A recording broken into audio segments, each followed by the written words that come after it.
If you're looking for a lightweight strategy game you can play with family and friends, this game is for you.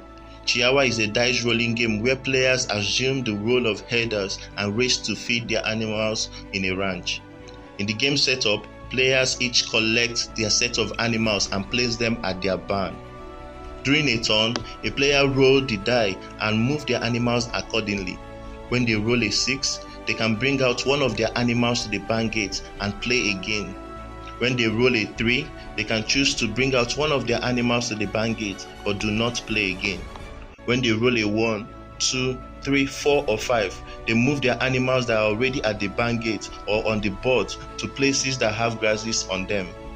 They can move vertically, horizontally or diagonally, and they can choose to move forward or backwards. When moving, players must keep places where other animals occupy. If they land on a pool of water, it grants players the opportunity to move their animals one step in any direction, while a hole forces animal movement to stop.